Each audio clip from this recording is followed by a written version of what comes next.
Before I begin, I'd like to state, first of all, that I do not get my permission to be filmed this evening. So kindly put the camera down.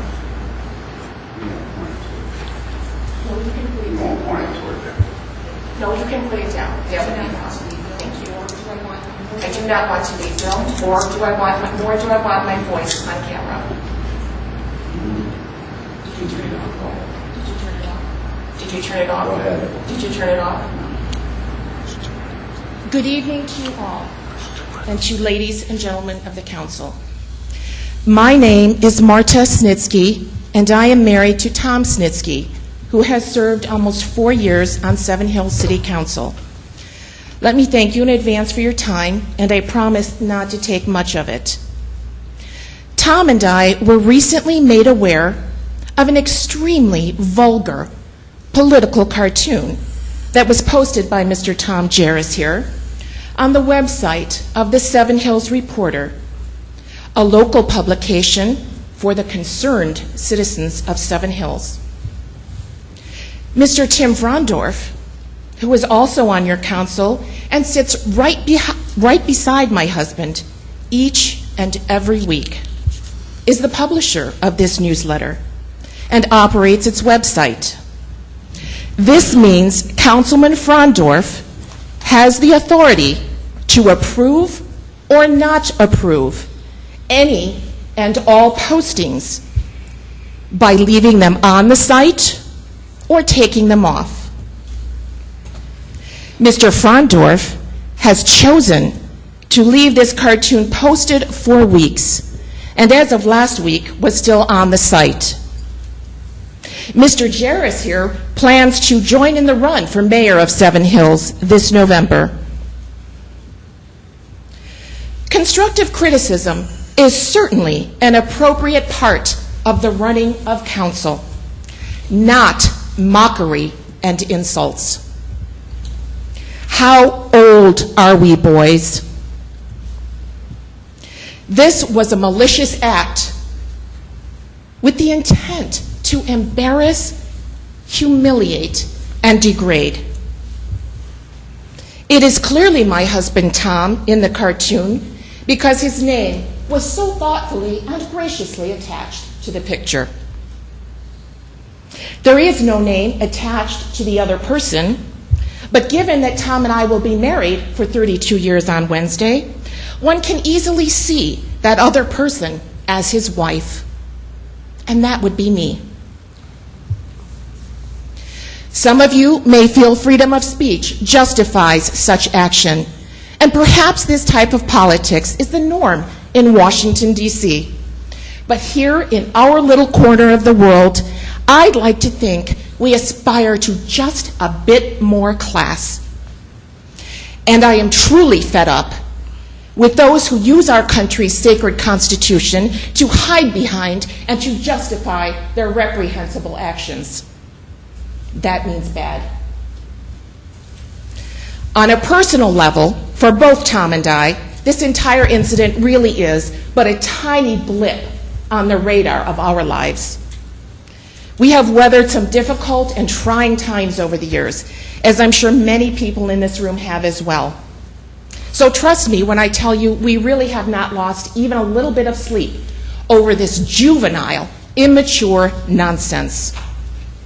So I'm sure you're all wondering then why I'm standing here before you tonight, my fellow residents of Seven Hills, Ohio. And the answer is really very simple. It's wrong. And I just want you all to be aware of the type of behavior exhibited by Councilman Tim Frondorf, and to have you ask yourselves, really ask yourselves, do you feel lucky? Well, do you? Do you feel lucky knowing that people who bully and stoop to such behavior are involved in the running of your city, and your city, and your city?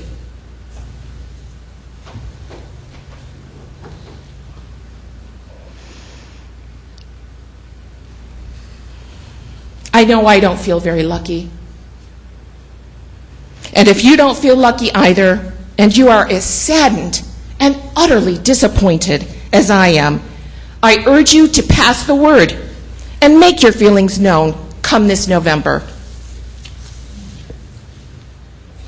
And to all of you involved in this uplifting, kind, and professional piece of journalism, shame, shame on you. And I expect, Mr. Frondorf, as would any concerned citizen of Seven Hills, for you to do the right thing and take this piece of trash off the website of this most enlightening publication. You know, people will hate you, rate you, shake you, and break you. But how strong you stand is what will make you. Tom and I hold our heads high. And I'd like to leave each of you with one last thought tonight. Beware those who proclaim the loudest of all to be so honest and so good. Hold on to your wallet and watch your back.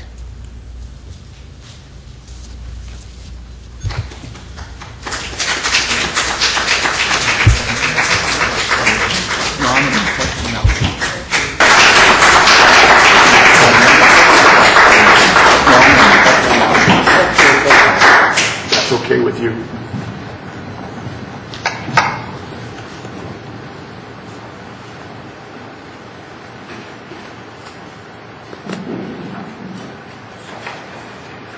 Ladies and gentlemen, I'm Councilman Tom Snitzky.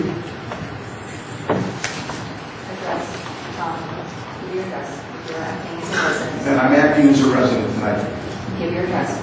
2033 Hillside Road, Seven Hills, Ohio. Disinformation, propaganda, becomes truth when it's not responded to by people of goodwill. I'm not sure exactly of the quote, but it's attributed to Thomas Jefferson. I want to speak to you tonight not as a councilman, but as a citizen, a parent, a resident, a father, a husband. My family has lived in Seven Hills for decades. We are quite proud of the personal and professional accomplishments we have achieved. I ran for council a few years ago in good faith, to be of service to the people, and to give back to those that I know. In that time, I've been part of many accomplishments and many good things for this city. Now, as I try to do what's best for the citizens of my ward, my family is forced to suffer profane, malicious insults from those who are sitting on council who are wishing to become mayor of this city. And you dragged a woman that I love, that I've been married to for 32 years, the mother of my children, the woman I adore, into this.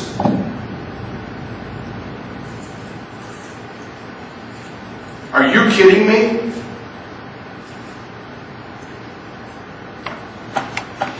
You know, make no mistake about it, gentlemen. This is malevolence is what motivated David Benkowski.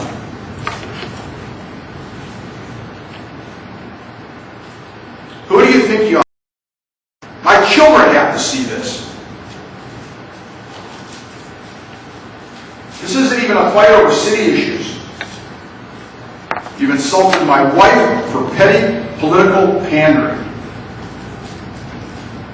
It's a juvenile attempt to embarrass me, my family, for no good reason. Look, I've known about Mr. Jarris for years. He grew up across the street from me, and everybody knows how he plays. Tom's, you've been an unrepentant bully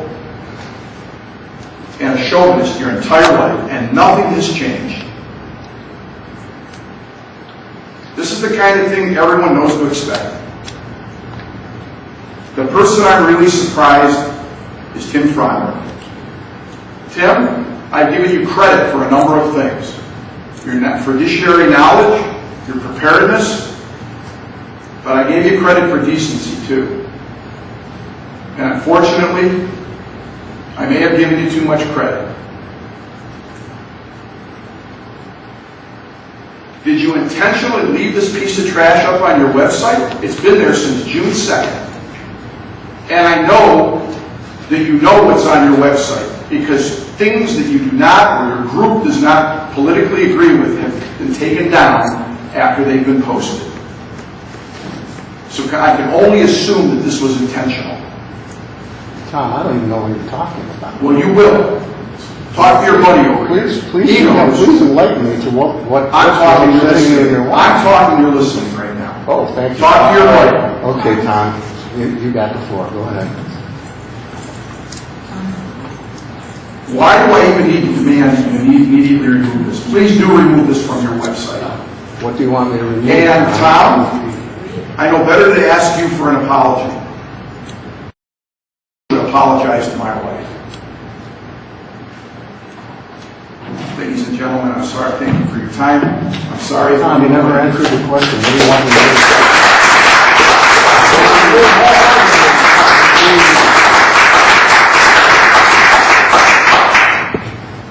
Anybody else?